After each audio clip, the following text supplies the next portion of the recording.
heart of where innovation, money, and power collide in Silicon Valley and beyond. This is Bloomberg Technology with Caroline Hyde and Ed Ludlow.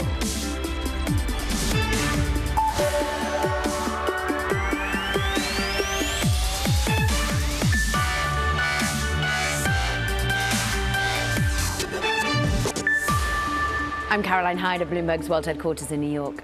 And I'm Ed Ludlow in San Francisco. This is Bloomberg Technology. Coming up, chip makers, they warn on the impact of the US curbs on China and the stocks they drop. We'll break down everything you need to know. Plus, we push ahead to earnings as Netflix and Tesla prepare to report results after the bell. And we return to our New York Tech Week conversations. We're going to be discussing the state of fintech and the search for talent here. Meanwhile, let's check in on those markets because once again, geopolitics at play, once again concern, particularly as we know how difficult some of the discussions are going to be from a diplomatic perspective following, of course, the hospital in Gaza tragedy. We're currently off by some 0.9% on the Nasdaq. Big mega caps are on the downward trajectory today. That's largely as we see yields pushing ever higher, particularly as we anticipate an auction of 20-year debt here in the United States. And well, we know that 30-year last week didn't go that well. So many anticipating yet further push higher as the Federal Reserve has to be trying to tamp back on some inflationary pressures. We're up by some 10 basis points. Oil, of course, pushing higher today. We're also, though, seeing some downward trajectory on the idea of Chinese stocks traded here in the US. I look at the Nasdaq Golden Dragon, and in particular off by more than 2%. Ed, one that I know you've been pointing out, as we see actually better than anticipated macro picture coming from China, but everyone questioning the veracity of that data in the third quarter, and indeed really where we look in terms of momentum for the fourth quarter as well, amid, of course, the geopolitical tensions between the US and China and the pushback at some sales into China. We're looking at Bitcoin off by 0.75%. I mean, unsurprising that the key risk assets are on the downside versus the US dollar, but we're still treading water at about 28,000. Where are you looking on the micro, Ed? Yeah, I think China is the key story, particularly in the context of US technology export curbs to China. I want to first go to Europe. ASML, the Dutch company, a maker of chip making equipment. And basically, short story, they had earnings, not good, but the proportion of what the orders they're getting is increasingly from China, ironically. So they've had to come out and address the latest expansion of curbs. In 2023, around 10 to 15% of their shipments are going to be impacted by these new restrictions. We're going to talk to our analysts about what is going on here in just a moment's time. The more direct impact as well is on NVIDIA. Dropping for a second straight day on a two-day basis. We're heading for our biggest two-day drop since December 2022. And they issued an 8K after market. They reiterated what they told us on Bloomberg Technology, Caroline, which is, no near-term impact to financials. But basically, this is going to impact our ability to service our existing customers and develop new products. That is a concern, particularly for NVIDIA. Let's get more detail and analysis on this and bring in Mandeep Singh of Bloomberg Intelligence. And Mandeep, what we're talking about here is specifically A800 and H800, China-specific chips being caught by increased curbs. How do you analyze that sort of tangible impact on the industry in 2023?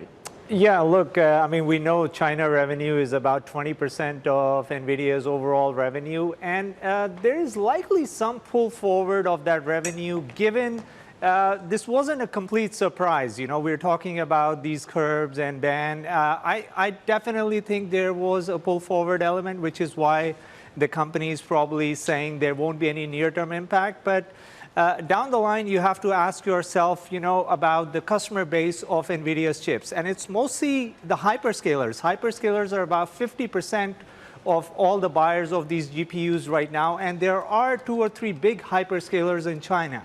So if they're not able to get their chips for AI training, which is the primary use case here, I think that will have an impact, but near-term impact probably is muted because of that pull-forward aspect. Interesting, muted. We're down by some 10% over the last 30 days. And indeed, more broadly, we saw more than $70 billion shed from the overall, chip stocks when you're looking at the semiconductor indices. How are you anticipating China-US to tug back on some of the valuation run-up that we've had? Because it's such a mixed picture for chip makers out there more broadly. We're just talking about ASML and woeful numbers coming from them. Yeah, I mean, in the case of NVIDIA, you had a streak of upward revisions. And to the extent the bogey for 2025 is $80 billion in data center revenue. Now, when you look at, the incremental data center spend right now, every dollar is going towards AI chips and networking. And clearly, that will not change. So some of that, chips that NVIDIA can't sell to China will be taken by somebody else. And I have no doubt that the company is undershipping demand right now. But that 80 billion number, it's a very high bogey because the overall data center spend right now is close to $50 to $60 billion when you add all the capex amounts. So clearly, for NVIDIA to reach that target in 2025, they need demand from everywhere, including China. And I think that's what is at stake here in terms of what kind of impact it will have 2 years down the line. Mandeep, this is a story, if there is one. ASML is the company which makes the machines that make the chips. And its bookings plunged 42% in the quarter gone because there isn't demand broadly out there. But demand from China doubled.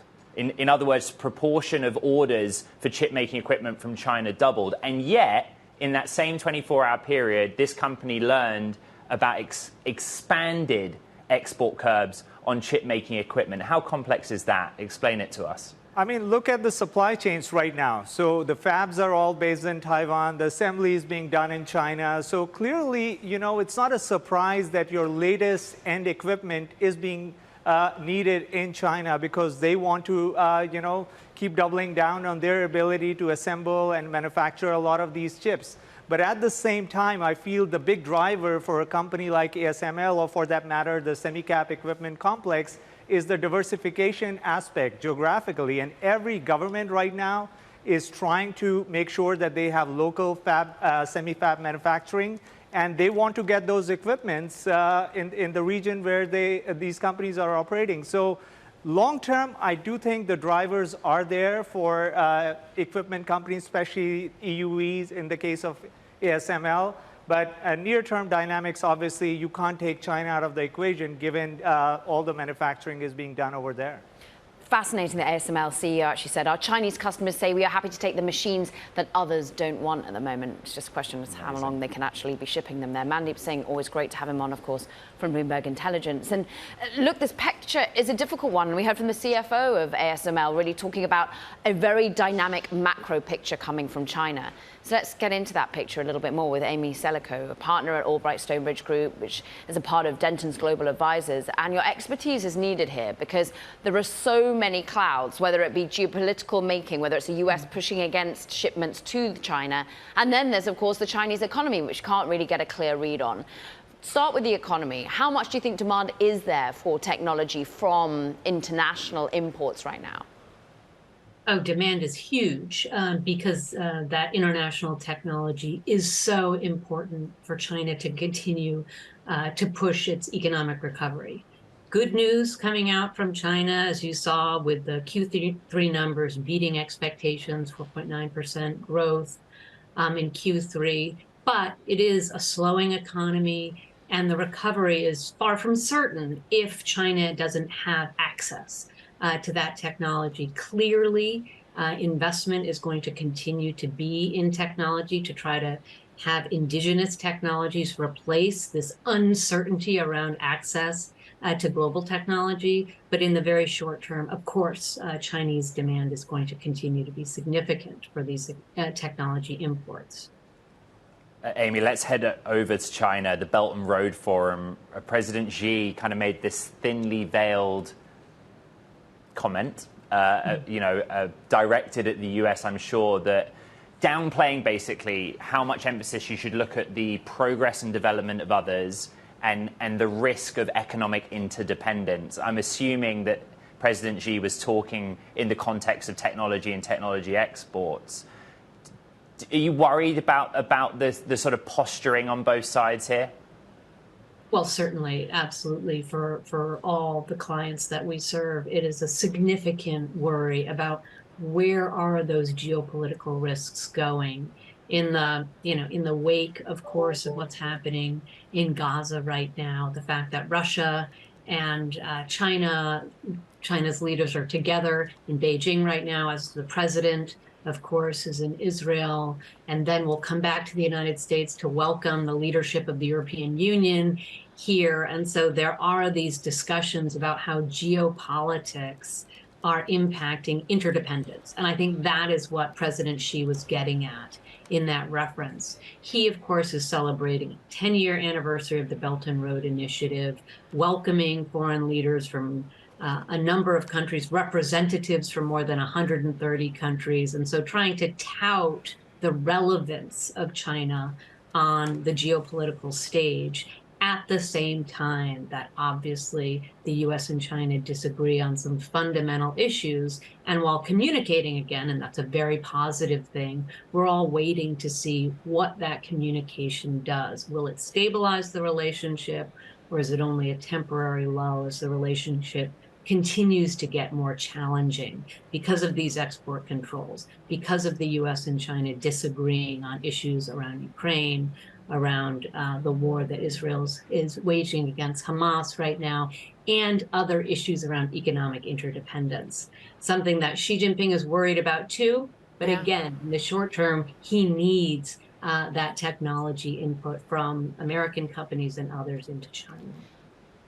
I don't think geopolitical risks could be more complex, Amy, and you've put that very clearly to us in that global picture right now.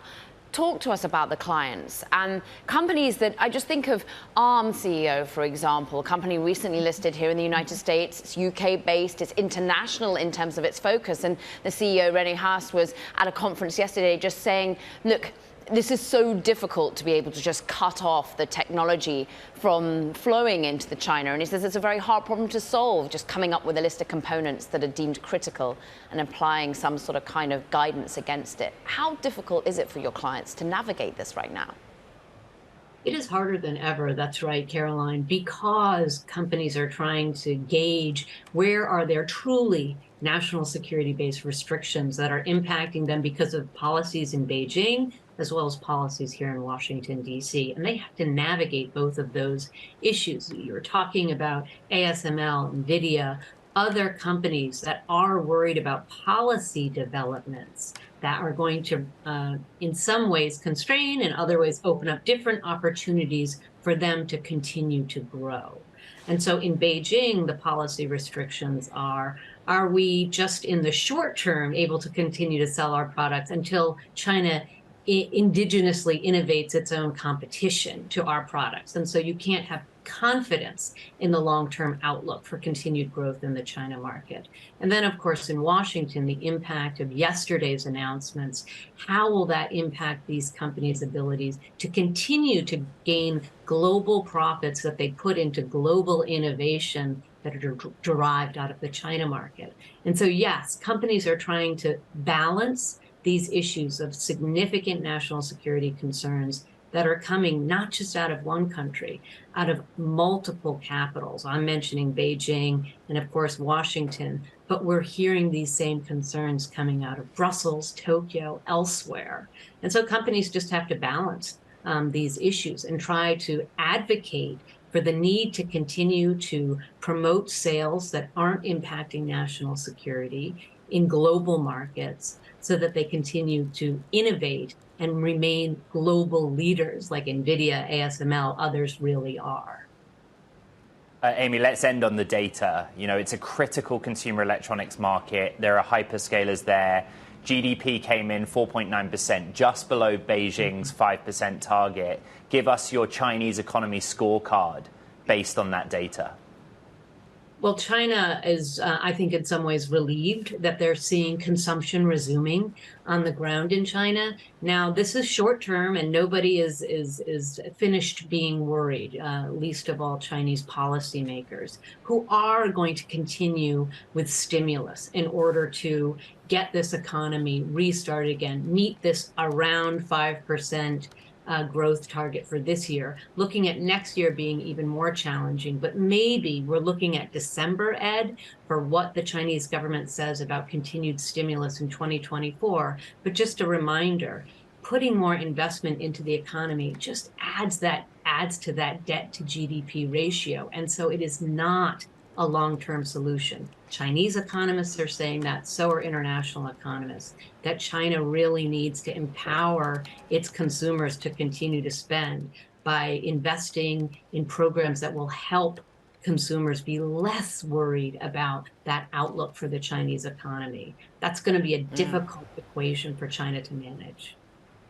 Amy Selico, principal with Denton's Global Advisors. Thank you. Of course, Denton's an Albright Stonebridge Group property. Thank you very much. Coming up, we're going to have the latest now on the Israel-Hamas war and the deadly blast of a hospital in Gaza City last night. Caroline. Such complexity, such concerns. And meanwhile, here in the United States, there is a second vote upon us for Republican Jim Jordan, who is looking to be the next speaker. We'll keep you up to date with how that second vote does indeed go. It's underway. This is Bloomberg Technology.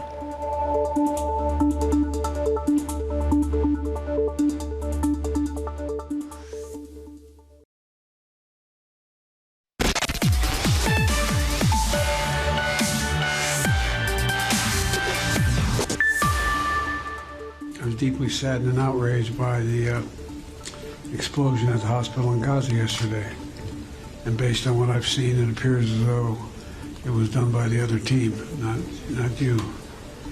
But there's a lot of people out there not sure. So we've got to overcome a lot of things.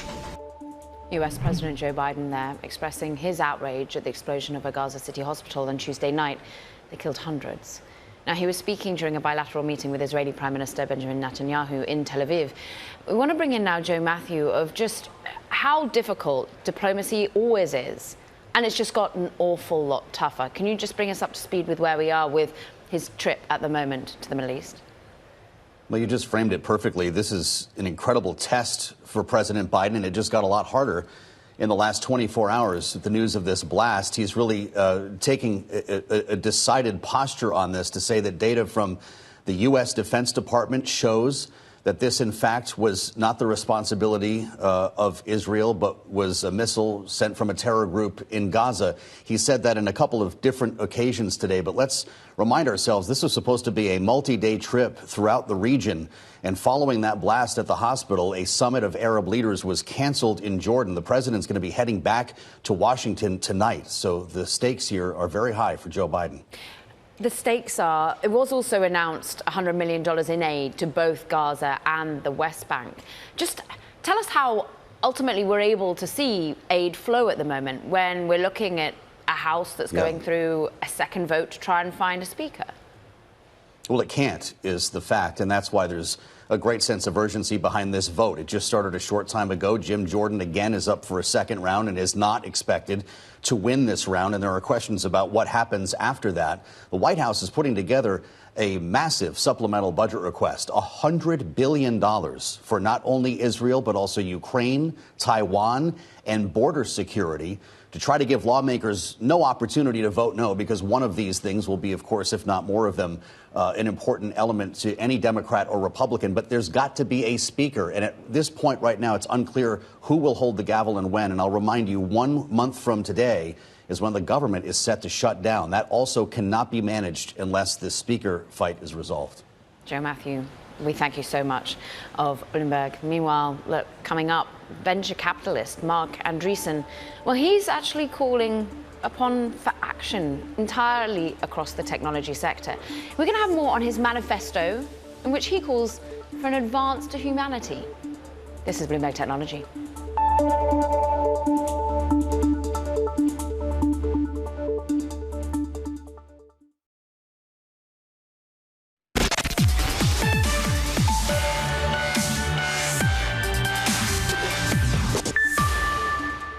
For work shifting. Look, it's where we take a look at the changing landscape of the labour market amid advances in technology. First up, regulators in the European Union are mulling over stricter rules to monitor generative AI. It's a proposal seen by Bloomberg outlined a three-tiered approach classifying AI models and systems and the rules that would apply. Now, the EU is poised to become the first Western government to place mandatory rules on artificial intelligence.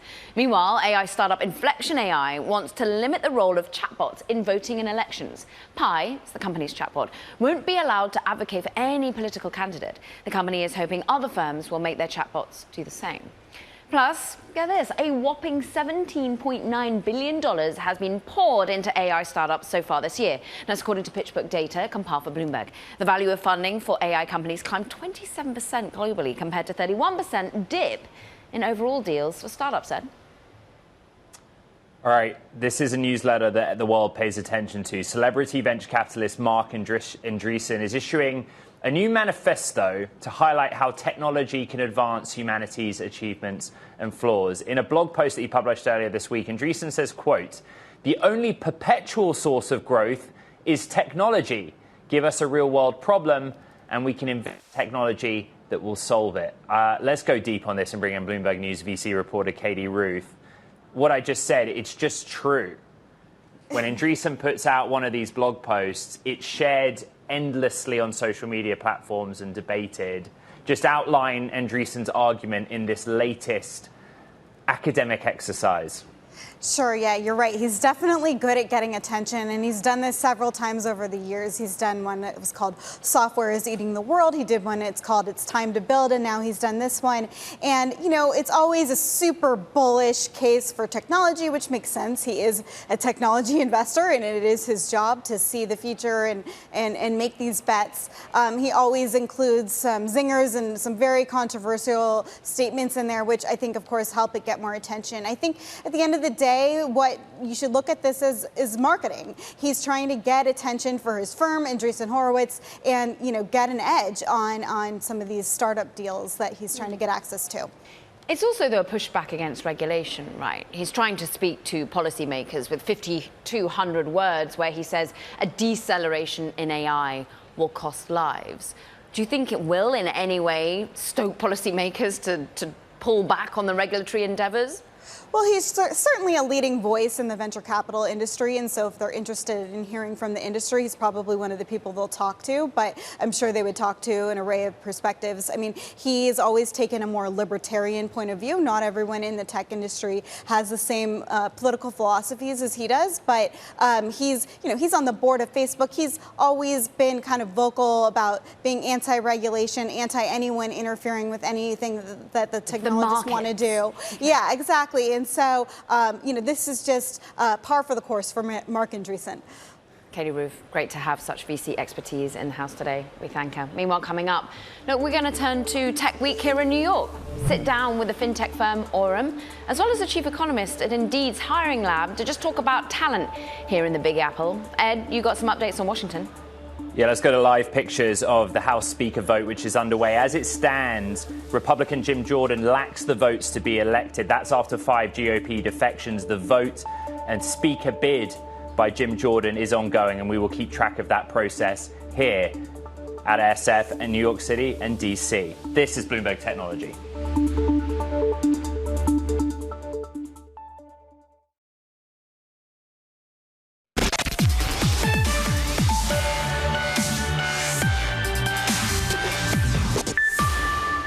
Welcome back to Bloomberg Technology. I'm Caroline Hyde in New York. And right here in the Big Apple, well, all week long, we're covering the technology industry because it's Tech Week upon us. I'm pleased to say we're now joined by one of the key founders in the area who chooses to live and operate her fintech business here in the city. Joining us is Stephanie Kirkpatrick, Aurum CEO, which is all about making payments that much swifter, faster. It's basically building upon FedNow. Before we get into what you're building, why build it here in New York? It feels like fintech is an obvious choice when you think about the financial institutions here. I mean, I had a huge opportunity to pick up and move to New York a number of years ago to chase my passion about the intersection of financial services and tech.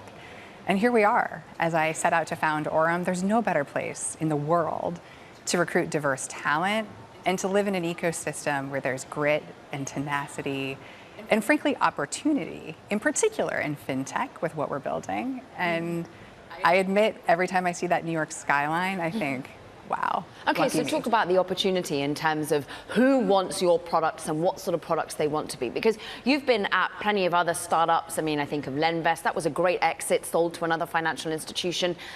What did you see that needed to be fixed, and why was New York the place to do it? Well, there's a really unique insight. So let me tell you what Aurum does, and then let me tell you about the problem. We are the simplest API for fast, reliable payments, and now instant bank account verification, which we actually just launched right before Tech Week, so it's exciting times. And when I was inside of big financial services, I saw this huge problem, which is time to money. More than half of Americans don't have enough money in case of emergency, and if they do, and it's a high-yield savings account or it's a brokerage account, on a Saturday, when they have the emergency, they can't get access to it. I thought that's what crypto was for. Well, it turns out the most recent innovation is actually the ATM, which isn't good enough. So with the advent of instant payments, we think that it's important to rebuild the infrastructure that all of our financial services and banking products sit on top of. And so now you've got this new rail, which has been put forward by the Federal Reserve. How does this compare? How does a financial technological ecosystem here in the US compare to abroad at the moment? Well, we are behind, let's say, relative to Europe and other areas where instant payments has been sort of the norm or has recently been introduced, but we're catching up. What I love about what the Fed has done with FedNow and the instant payments product and what we've had now for a couple of years with RTP, real-time payments, is the beginnings of an opportunity for consumers and businesses alike to see the advantages of something happening instantly, right? In our everyday lives, most things are faster and instant. In our financial lives, everything is slow. 5 days a week, maybe if it comes in before the cutoff on Friday, the transaction can happen. That's just no longer possible to sustain. And so now with FedNow, you not only get the large, top 200, 300, 400 banks. Through the Fed's new instant payments product, you also get all of the coverage for smaller, critically important, systemically important banks, as well as community-focused banks. So now we're getting distribution of instant payments. And the dynamic has changed around what you can do for the American wallet when an insurance claim, wages, any sort of financial transaction can happen 24/7, 365, nights, holidays, weekends, as opposed to 9 to 5 banking hours. And I just think about that crux point that we saw back on March 13th when we were concerned about the Silicon Valley Bank and the rush to try and get payments through then and there. To that point, I mean, what a tumultuous 2023 it actually has been. I mean, I can't believe it's only about 6 months since that debacle in the banking area. For you, because you're launching these new products, because you're seeing this sort of level of innovation, do you have VCs knocking? Do you have the new VCs that are putting boots on the ground here in New York City knocking? Well, let me start by saying our first investors were boots on the ground in New York before it was popular to be in New York City. So I'm obviously steadfast about believing in the ecosystem here. And yeah, there are people knocking at the door, I think, because the importance of the problem and the job to be done is huge. That said, I think fundraising is a very specific thing, and it shouldn't be just done casually. And what I love about the current environment is there's time now built in. Unlike 2020, 2021, where you're deciding in a weekend, between you and your investors, you can make a decision about what this is going to look like because you are signing up for a very long-term, lifelong relationship with people that are going to sit on your board.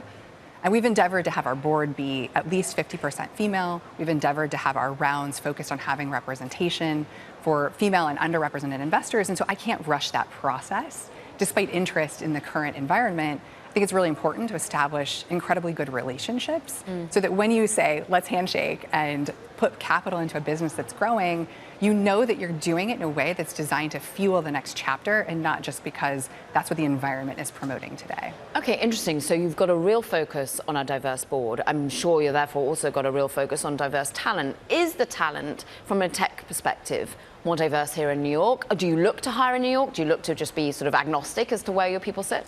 Well, Orem is actually a COVID baby, which means during all of our growth and fundraising, we were doing that during pandemic time. So we do have the advantage of having both a footprint here in New York and the opportunity to think about our core value of diversity of thought through diversity of people broadly across the U.S.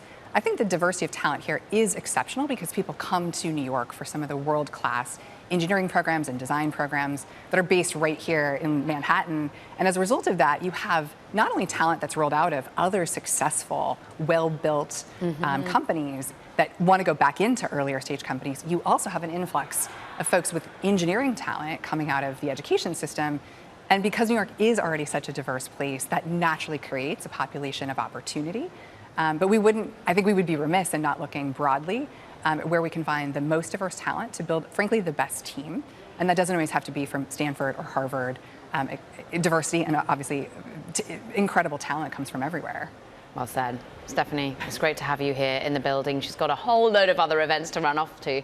We thank her for it. Stephanie Kirkpatrick of Orem. Great to get some fintech perspective there and talent perspective. And we want to dig into that angle a little bit more now because Svenja Goodell is with us, chief economist at Indeed's Hiring Lab, leading hiring platform. And I want to really get your assessment of what the talent pool looks like here in New York in particular. How big an ecosystem, a bigger pool of tech jobs is it compared to the other industries?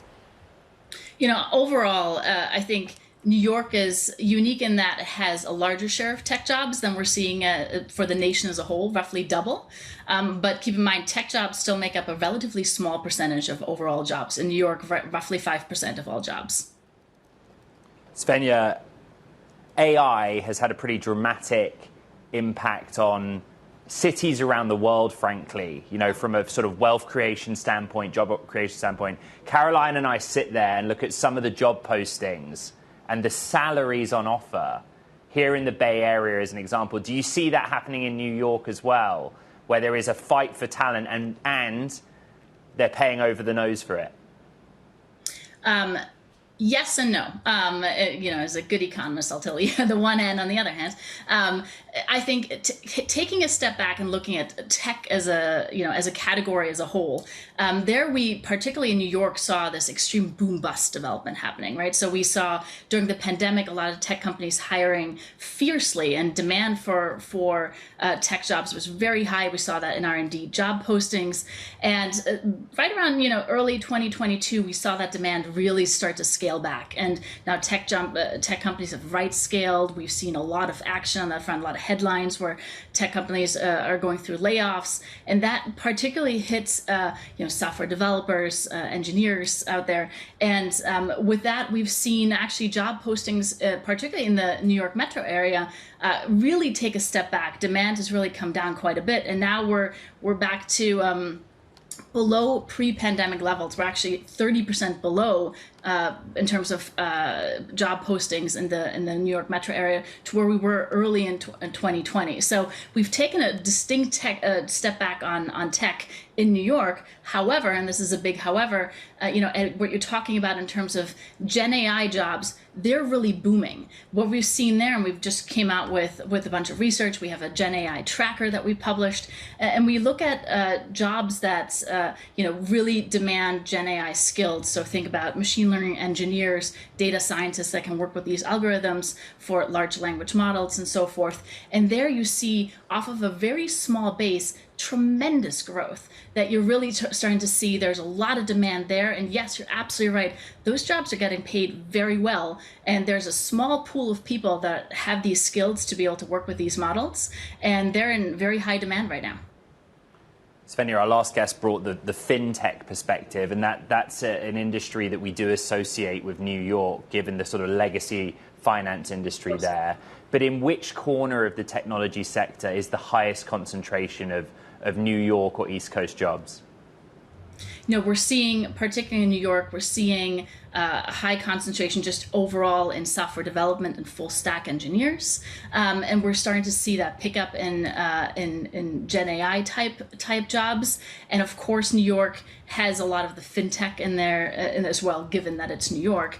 So we do see that concentration there. But it's worth noting that remote work has really played a role here as well, because we have seen some dilution on that front, right? Because now companies, particularly that are you know, have multiple you know, bases around the country, are able to diversify their workforce and also hire people in other locations and have them work from home and have their nearest office be relatively close and dial into important things that are happening in New York. So particularly on the tech front, we see that the share of remote jobs is very high, and that has that dilution effect happening with that as well. Svenja, I know you have an economist hat, but I'm interested in your regulatory take. If you're read in on the idea that New York has, in many ways, sort of tried to lead the charge on regulating around the use of AI in hiring and ensuring that there isn't bias built into the system. That was, I think, brought in April. How is that changing the landscape, do you think, for hiring here in New York? You know, I think it's too early to tell exactly what, you know, how we integrate these new technologies, these new tools, because they're constantly evolving. How companies are using them is constantly evolving. And I do think that it's incredibly important to think about bias and how we use these tools. And, you know, we often think about generative AI as this own entity, that it's being imposed on us and we don't know what to do with it. The good news is that we have all the control here. We're able to figure out how we want to apply it, where we want to apply it, and make sure it's applied in a fair and equal way across different industries, across different people, across different jobs. And from a policy perspective, that's really important. And now is the time to start thinking about these issues so that we can properly really use these tools to their greatest advantage without causing additional issues. Svenja, really great to get your take, and we look into that data that you provided on Gen AI and jobs. We thank you, Svenja Goodell, Indeed chief economist. Ed, what have we got coming up? Yeah, well, technology jobs has been one of the stories of the year. Another has been Tesla's shares doubling in 2023. We're going to break down what's watching Tesla's upcoming earnings with former board member Steve Wesley from the Wesley Group. That's coming up next. This is Bloomberg Technology.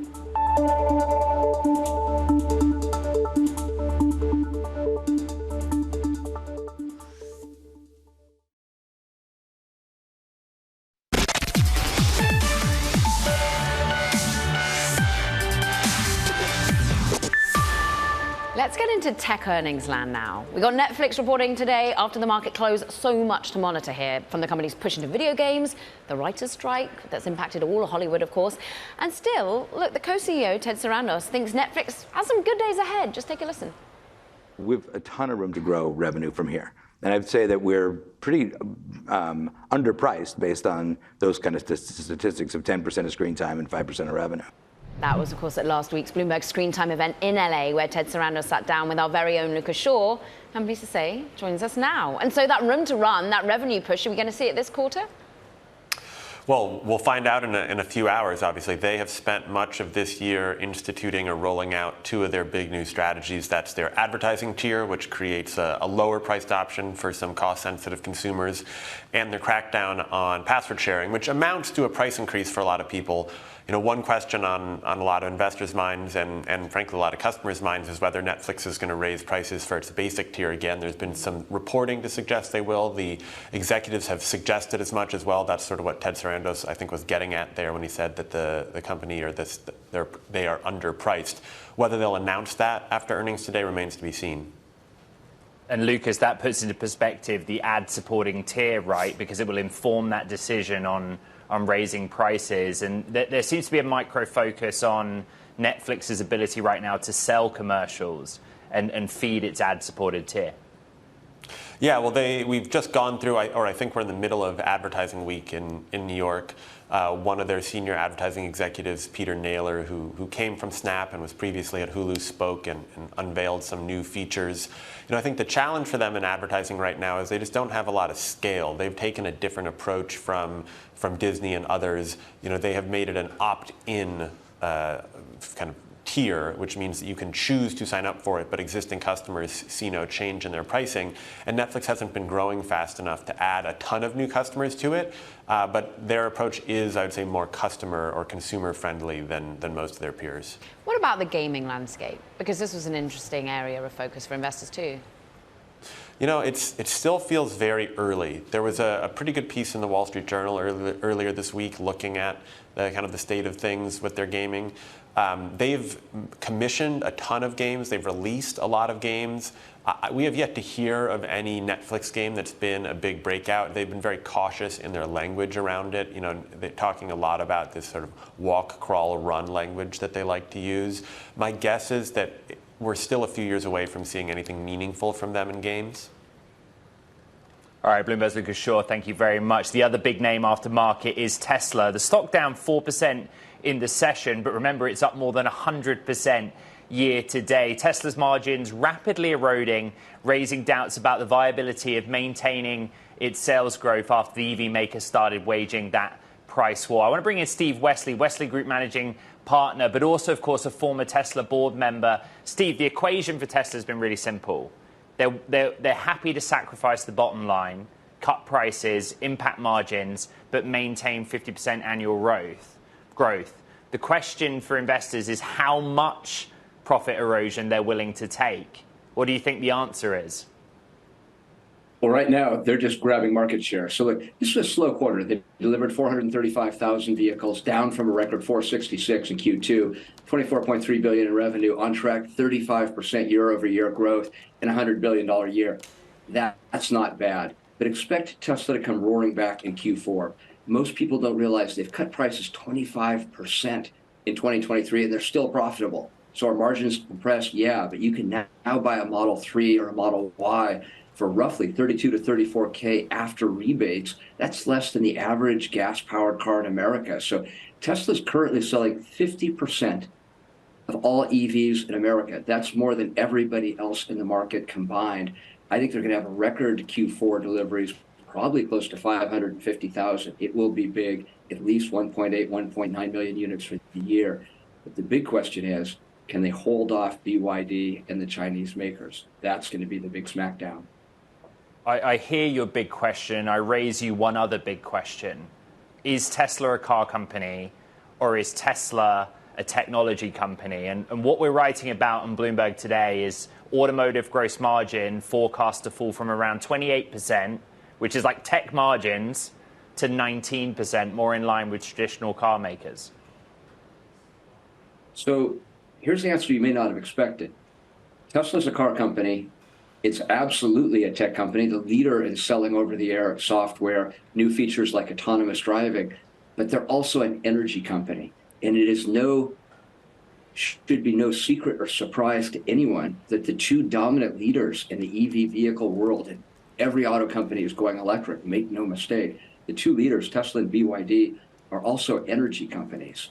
So the big smackdown here, the big battle is, can Tesla hold off BYD? BYD is the clear leader in China, in South America, in Mexico, in places where you're selling cars in the $15,000 to $25,000 range. Tesla obviously has a big advantage in the $30,000 and up range. But Tesla has 13% net margins, BYD at 4 to 5%. Those margins may come down a little bit, but as long as Tesla continues to grow at this rate, 35% year over year, I think Tesla's going to be in the driver's seat for a little longer than people think. China, such an incredibly important story for so many across tech and EV. Us thanks to Steve Wesley, Wesley Group Managing Partner, and of course, former board member at the EV maker, Caro. Talking of the importance of China, Apple CEO Tim Cook won backing from China's commerce minister today, who told Cook that, look, China welcomes Apple to benefit from the country's market and engage in, quote, win-win development. Now, this is all according to a statement from the Chinese ministry. It all comes at a time when Apple's sales outlook in the world's #2 economy, look, it's been under scrutiny. Meanwhile, as the US, of course, is tightening rules on AI chip sales to China, iPhone maker Foxconn and Nvidia said they would build AI factories together. It's all according to the Financial Times. Foxconn has been trying to diversify its revenue base from manufacturing electronics to building the computing infrastructure empowering autonomous technology. See how we just tied that all in one beautiful bow tie for you, China and the impact on US tech. This is Bloomberg Technology.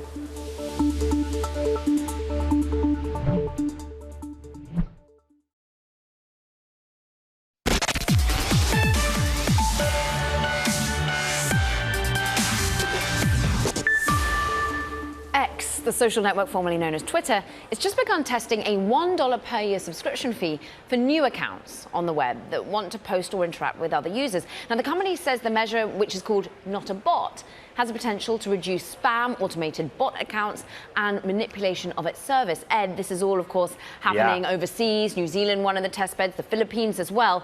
And Elon Musk called it, $1 a year to write, but you read for free. Yeah. So when X first introduced subscriptions, the idea was that it disincentivizes people that want to be spam or bot account operators, right? Who pays $9 to have an account that has the sole purpose of being spam or a bot? They're just doing it at a much lower bar, $1. I don't know if that will work, but now they have a case study. And this is all about monetization. Of course, they got, $1.2 billion to pay in interest payments. Bloomberg understands Linda Yaccarino have already been articulating there might be a 3-tier subscription level that we're going to see. Yeah, squeezing out dollars. But, how pervasive are bots on the platform? We still don't have a good handle on that. Musk says they're down, but many of us experience them day to day. Well said. That does it from this edition of Bloomberg Technology, though, Ed. Yeah, recap the podcast, and thank you for listening wherever you get your podcasts. From New York City and SF, this is Bloomberg Technology.